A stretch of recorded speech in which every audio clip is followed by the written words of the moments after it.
if you don't have the ability to make those decisions yourself, they're gonna forget about you. Because they don't remember the people last week. They only did, whoever did something last week, that's who they remember. If you're not doing something now, they don't remember you. They called him the Hammer, the iron fist on the NFL field, the embodiment of black masculinity on the blaxploitation screens of 1970s Hollywood.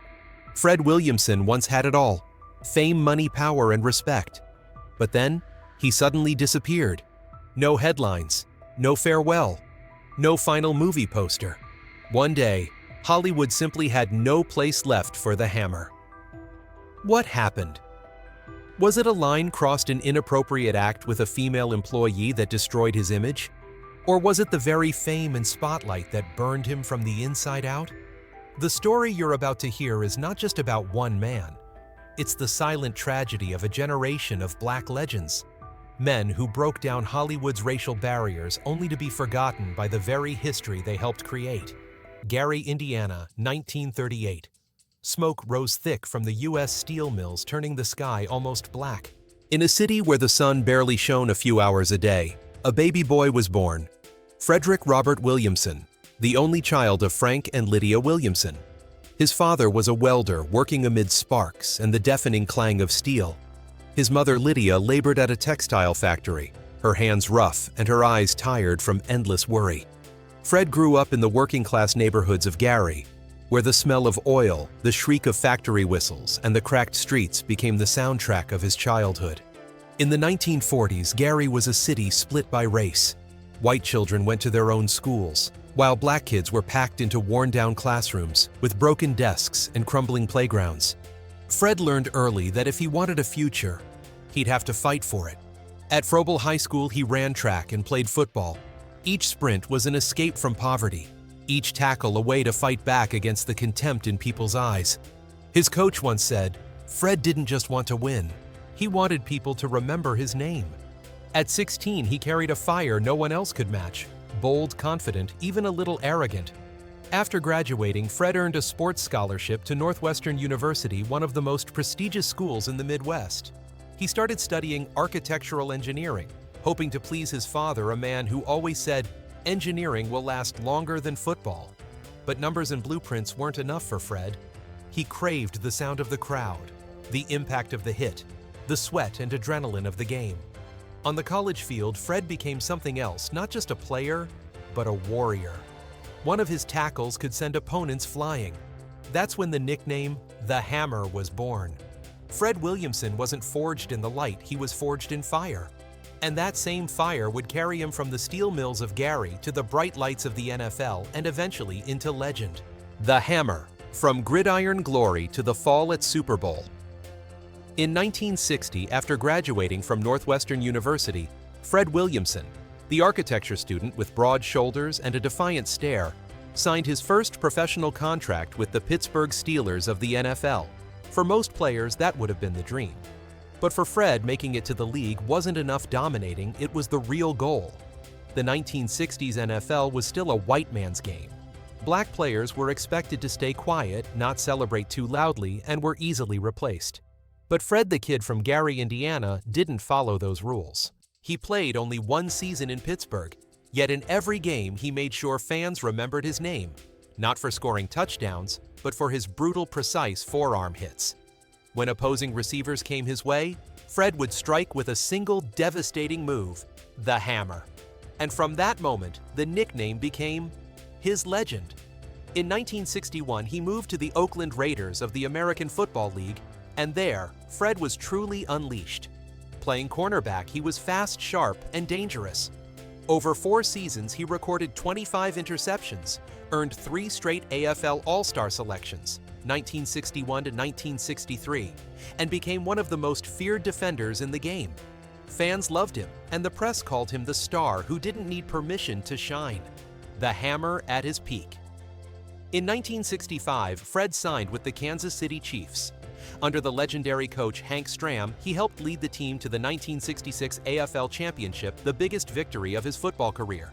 In Kansas City, he was the soul of the defense, respected, feared, and magnetic. Newspapers described him as a man who was both athlete and actor on the field. But fate had something else written for him. Super Bowl the day Fred Williamson said goodbye to the NFL. January 1967 Super Bowl, the first historic clash between the AFL and the NFL. The Kansas City Chiefs faced off against the Green Bay Packers. Fred Williamson stepped onto the field with his trademark confidence dark sunglasses on, and a smirk that said it all. "I'll hit their receivers so hard they'll forget where the end zone is." The press went wild. But destiny doesn't follow easy scripts. Midway through the third quarter during a fierce play, Fred collided head-on with Packers receiver Donnie Anderson. The impact was brutal. Fred hit the ground and lost consciousness. When he came to the stadium, lights had turned into a blur. All across America, millions watched as the Hammer was carried off the field on a stretcher. The commentators went silent. The final hammer had struck this time against the man who created it. The game ended with the Chiefs losing 10-35. Fred Williamson suffered a serious neck injury that ended his NFL career at just 29. But the Hammer didn't die. February 1967. Fred Williamson. The Hammer of the Kansas City Chiefs left the NFL field with a white neck brace and a gaze that refused to surrender. While America thought he had fallen, Fred was already preparing for a greater battle. Hollywood. Fred Williamson enters Hollywood, from athlete to the symbol of black masculinity. In the 1970s. In 1968, Fred Williamson was past 30. He had no formal acting training, no agent, and no one backing him. At a time when black men appeared on screen, only to die before the 30-minute mark, Fred Williamson walked into Hollywood with the presence of a king. No apologies, no permission, no bowing down. He drove to the gates of 20th Century Fox, stepped out of his car, walked straight into the lobby, dropped his business card, and said, just one line, "I'm Fred Williamson. You should know that name." No one knew what would come next. But only a few months later, he received his first audition. And that's how the Hammer began his second life in Hollywood. Fred's first role came in the TV series Julia 1968, where he played Steve Bruce, opposite Diane Carroll, the first black woman in American history to star in her own television series. For Fred, it wasn't just a job, it was a statement. He was determined to prove that a black man could appear on screen with confidence, dignity, and undeniable charm. A year later, he appeared in Star Trek 1969 in the episode The Cloudminders, playing Anka, one of the rare black characters in the legendary series. Nobody taught Fred how to act. He learned by watching, by reading the room, and by mastering his body the instincts of a professional athlete who knew how to control energy timing and presence. Fred Williamson made his real breakthrough with the 1972 film Hammer. It told the story of a black boxer betrayed by society, but fighting back with his own fists. The title wasn't just coincidence, it was Fred's identity carried over from the NFL. On screen, he became BJ Hammer Strong Rebellious and Unbreakable. Hammer became an unexpected success and introduced a new kind of hero to American audiences, a black man who was powerful, intelligent, and in control of his own destiny. Just a year later, Fred solidified his place in film history with Black Caesar, 1973. Director Larry Cohen cast him as Tommy Gibbs, a boy beaten by white cops who grows up to rule Harlem as a ruthless crime boss. The role fit him like it was written for him. When Black Caesar premiered in 1973, theaters in Harlem exploded with cheers. Audiences stood up and applauded every time Fred appeared on screen. For the first time, black viewers saw a man who looked like them, a man who didn't kneel, didn't die at the end, but lived, fought, and won. Soon after the sequel, Hell Up in Harlem continued the phenomenon. Fred returned as Tommy Gibbs, colder, sharper, more dangerous than ever. Hollywood, 1973. The name Fred Williamson was no longer unfamiliar, a former NFL player, a hero of the blaxploitation genre. But that year, he did something no one expected. Playgirl, the Hammer, challenges prejudice with his own body. In the 1970s, Playgirl was a symbol of the sexual liberation movement, a reverse version of Playboy aimed at a female readership. Previous issues all featured white men, muscular, half-smiling. Black men. No one invited them. No one thought of them. No one dared. And then Fred Williamson walked in. In an interview years later, he recalled with a half-joke, half-serious tone, They kept running all these white guys with their stuff hanging out. I said, hey, I'll do Playgirl too, but you'll never see my stuff. Behind that swagger was a very clear message Fred Williamson did not pose to flaunt his body, but to assert the status of black men in American popular culture. At that time, the US media still viewed black men through two extreme lenses, either dangerous, violent, or comic appeasing. A black man posing for Playgirl. The magazine that symbolized white beauty was a cultural barrier broken. Fred understood that, and he wanted people to understand that black men could be seductive, refined, and in control of their own image without asking anyone's permission. A critic wrote in Ebony magazine Fred Williamson's photo in Playgirl was not just a nude photo. It was a declaration that black masculinity can be elegant, controlled, and commanding without resorting to violence. Fred Williamson didn't stop at acting. He wanted power behind the camera. Po' Boy Productions, building his own empire. In 1974, he founded Po' Boy Productions, becoming one of the first black actors in Hollywood to own a film company. From then on, he didn't have to ask for roles he wrote, directed, produced, and starred in his own films. Movies like Mean Johnny Barrows, 1975, Boss Nigger, 1975, which he also co-wrote and produced, and Mr. Mean, 1977, all carried the unmistakable Fred Williamson signature: manly, proud, stylish, and untouchable. When the blaxploitation wave began to fade in the late 70s and Hollywood turned its back on black filmmakers, Fred was already one step ahead. He took the hammer overseas, collaborating with Italian directors like Enzo G. Castellari and Franco Nero in The Inglourious Basterds, 1978, and other European action films.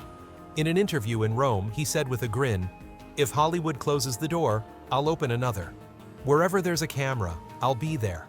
No one ever opened the door for Fred Williamson. He kicked it down.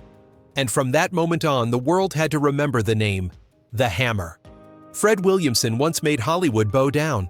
But only a few years later, that same Hollywood slammed the door shut in his face. From a symbol of strength, he became a wanderer caught between past glory and the cold shadow of forgetting. When the lights went out, Fred Williamson's retreat and the shadow of scandal.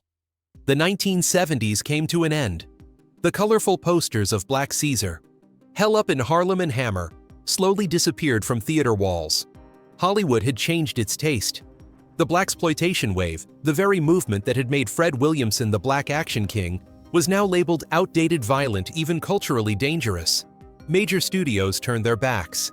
Budgets for black films were cut, and those once celebrated as icons became nothing more than fading memories. Fred Williamson, who once sat in the director's chair, ran his own studio, and wrote and produced his own movies, now faced the coldest truth of Hollywood: no one keeps the spotlight forever. He continued making films, small, independently funded productions, shot on tight budgets, released without fanfare. In early 1980s interviews, Fred laughed bitterly when asked about the fall of black cinema. "Hollywood only needs us when they need black audiences' money," he said. "When the money's gone, they forget us." In 1997, Fred Williamson left Los Angeles and moved to Palm Springs, a desert oasis, where many fading stars sought peace away from flashing cameras and uncomfortable questions. There, Fred found what he had always lacked: silence, blue skies, and a safe distance from the world that once worshipped him. SAG-AFTRA later recorded that he lived nearly 3 decades in Palm Springs before moving to Chicago's Gold Coast, closing the circle near where he began. He was no longer the Hammer, the man who shattered limits, but an aging figure quietly holding on to the last fragments of his legend. But as every legend knows, the brighter the light, the darker the shadow. And that shadow finally caught up with Fred Williamson in 2020. The 2020 scandal, when the image cracked June 2020. While Hollywood was still reeling from the Dog Me Too movement, a name long forgotten by time suddenly resurfaced: Fred, the Hammer Williamson. But this time, not on screen, on the front pages. In February 2020, VFW, an action horror film produced by Cinestate, premiered with a cast of veterans: Stephen Lang, Avatar; William Sadler, Die Hard 2; Martin Kove, The Karate Kid; and Fred Williamson. It was billed as a nostalgic gift for 1980s VHS-era fans. But before the film could enjoy its success, a bombshell hit. According to the Daily Beast and D Magazine, 3 members of the costume department came forward with allegations. During a wardrobe fitting, Fred Williamson, then 82 years old, allegedly touched a female costume assistant without consent. When she protested, he reportedly laughed it off and denied any bad intent. Another crew member claimed she quit mid-production because she didn't feel safe around Williamson. The Dallas News confirmed these accounts, quoting one witness. "Every time he walked into the room, the air changed. Everyone got tense, but no one dared to say anything. The buddy system, a strange substitute for justice." When the allegations reached Cinestate's producers, the crew expected swift action, suspension, investigation, something. Instead, they got an odd solution, a buddy system. From that point on, no one could work with Fred Williamson alone. Every employee had to bring someone else as a buddy when dealing with him. The studio didn't fire Fred, claiming that the cost of breaking his contract was too high. Jessica Schmidt, the head of the costume department, later recalled, "You're told to keep working with a man who's been accused, just bring someone along for safety. You get it." No one dared to touch him. He was the Hammer. The story spread quickly through Texas's film circles. A once proud symbol of Black strength and independence had now become the center of a moral storm, where power, fame, and silence collided. Fred Williamson denied everything. He insisted he had done nothing wrong, calling the claims a misunderstanding and media exaggeration for clicks. But in Hollywood, the truth matters less than how it's told. And the way the story was told was enough to fracture an image he had built over 50 years. But the scandal surrounding Williamson was just a spark in a much bigger powder keg. The toxic culture. And the fall of Cinestate, once hailed as a rising symbol of American indie filmmaking, collapsed within months. It began when producer Adam Donaghy, one of Cinestate's key figures, was accused of sexually assaulting a young woman. Journalists and former employees described a culture of harassment, overwork, and unchecked power. An unregulated Hollywood in miniature, as Book and Film Globe and D Magazine later reported. When the news broke, Cinestate's 2 affiliated magazines, Fangoria and Birth Not Movies, Death immediately cut ties with the company, shut down production, and demanded transparency and public accountability. Podcasters, writers, and critics resigned en masse. Cinestate tried to defend itself. In a statement to the Dallas News, the company claimed that many of the allegations involved subcontractors and incidents that occurred prior to the company's relocation. But those words meant nothing. Once the public believes you tolerate abuse, no film, no matter how good, can save you. And in that storm, the name Fred Williamson was dragged straight into the center. The aftermath, when the hammer was struck back. The 2020 scandal was a devastating blow to the image of the Black gentleman that Fred Williamson had spent 50 years building. Although no criminal charges were filed, he was quietly placed on the indie film industry's unofficial blacklist.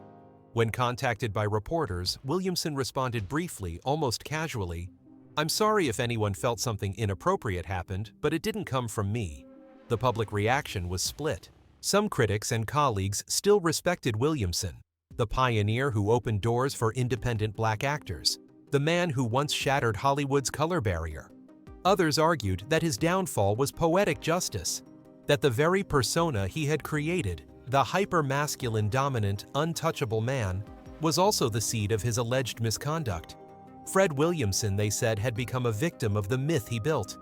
After the scandal, his name slowly vanished from film headlines. No more interviews, no more posters. Projects he was attached to were canceled.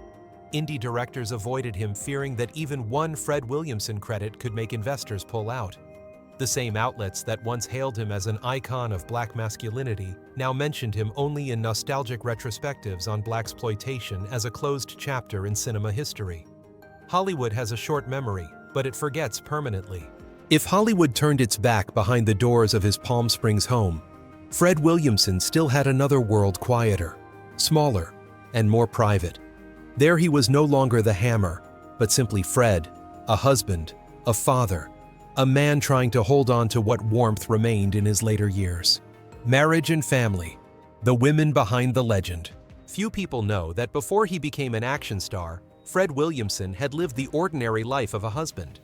In 1960, he married Jeanette Lavanda, the first woman to stand by him during his NFL years. Their marriage lasted 7 years and ended quietly in 1967, just as Fred was turning toward Hollywood. The cause of their separation was never made public, but those close to the couple said that as Fred's career took off, the distance between them grew. Jeanette wanted stability, Fred wanted fire, and sometimes the spotlight burns through love. It wasn't until more than 2 decades later that Fred remarried, this time to Linda Williamson, who has been with him since 1988. Unlike his first marriage, Linda came into his life when he was already an icon and chose to stay even as the spotlight dimmed. During his years in Palm Springs, Linda was always by his side, co-hosting charity golf tournaments, attending community events, and quietly enduring every rumor that followed the 2020 scandal. If the Hammer was Fred's public image, Linda was the quiet shield that protected him from the noise outside. Information about Fred Williamson's children remains vague, almost deliberately hidden.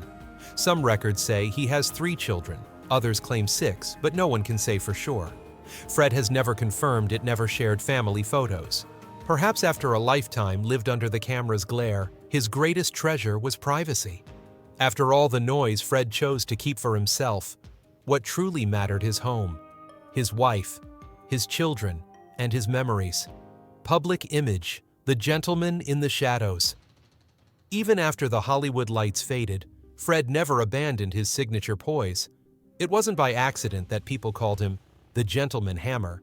He was always seen in a perfectly tailored 3-piece suit, neatly tied tie, polished shoes, dark sunglasses, and a burning cigar between his fingers.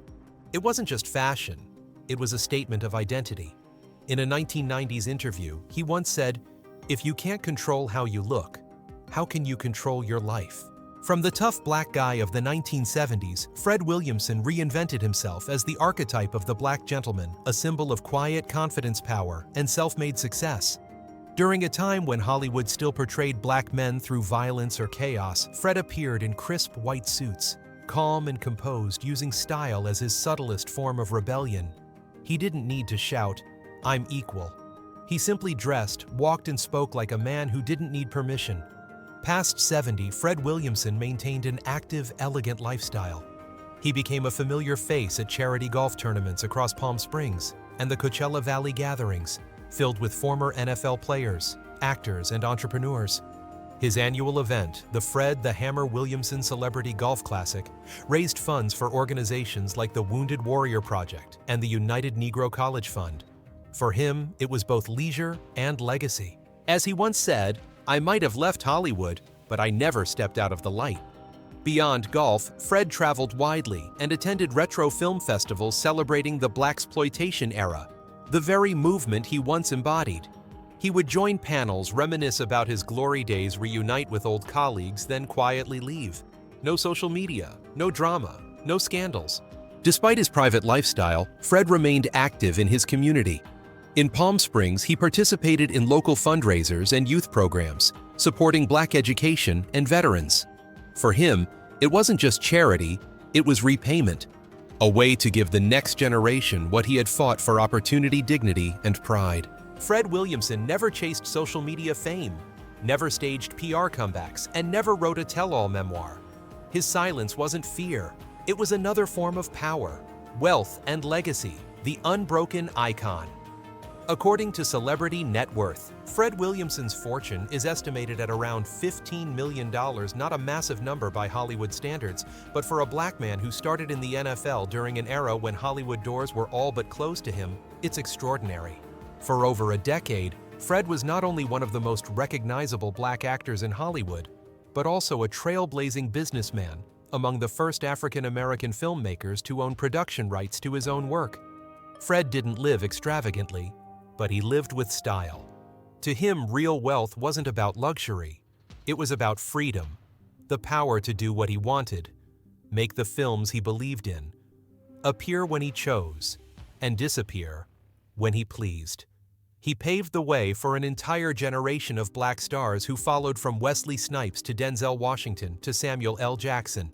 They all walked through the doors that the Hammer once broke open. $15 million may be measured in money, but the value of the name Fred Williamson, the man who fought on the field, on screen, and against Hollywood itself, is priceless. Fred Williamson, 2024, 2025, I'm not done yet. Returning to Chicago. At 86, Fred Williamson is no longer an A-list celebrity, no longer the swaggering black leading man of the 1970s. But he's also never been a man who accepted finished as a verdict. I'm not done. I'm just changing stages. That's what Williamson told the Chicago Defender in October 2024, when he was honored at the Gary International Black Film Festival, the largest black film event in his hometown of Gary, Indiana. When he stood on stage to receive his Lifetime Achievement Award, Fred gave a cool, almost defiant smile and said, "I appreciate the lifetime part, but my life isn't finished yet. There are still a few things I haven't done." The room went silent. Then it erupted into applause. And perhaps only those who truly understood him realized that wasn't a joke. Fred Williamson genuinely wasn't ready to stop. After the 2020 scandal and the collapse of Cinestate, many believed Fred Williamson had retired for good. He remained silent, no statements, no interviews. To Hollywood media, he was old news, a name best left forgotten. But Fred Williamson was different. He had never accepted being defined by anyone, not even Hollywood. He left California, sold his Palm Springs home, and bought a luxury apartment in Chicago, the city where his dream of becoming an actor had begun more than half a century earlier. "I wanted to go back to where I started," he said in a 2024 interview. "Hollywood isn't my place anymore. It's all politics and lies. But in Chicago, I can still walk down the street and people call me the Hammer, not a scandal." And indeed, in that city, he returned to what he had always been, a true icon, a hero to the black community of the Midwest, a man who had once broken racial barriers in both sports and film. He said that in Europe, audiences never called his movies blaxploitation. They simply called them action films. In Italy, he was celebrated as the first black American action hero. In Germany, he was respected as the Sean Connery of black cinema. And in France, they called him Le Gentleman Noir. Perhaps that's why after Hollywood forgot him, Europe opened its doors once more. From 2023 to 2025, Fred continued to appear in independent projects in Italy and Spain, small-scale action films with modest budgets, but rich in personal meaning. Fred Williamson is the kind of man age can't dull. At 86, he still keeps in shape, exercises every morning, and steps out in a three-piece suit. Hollywood may have turned its back, but Fred never saw that as failure. To him, it was simply the end of one stage and the beginning of another. Fred Williamson, the man who once said, "I'm not done yet," truly even now has never stopped.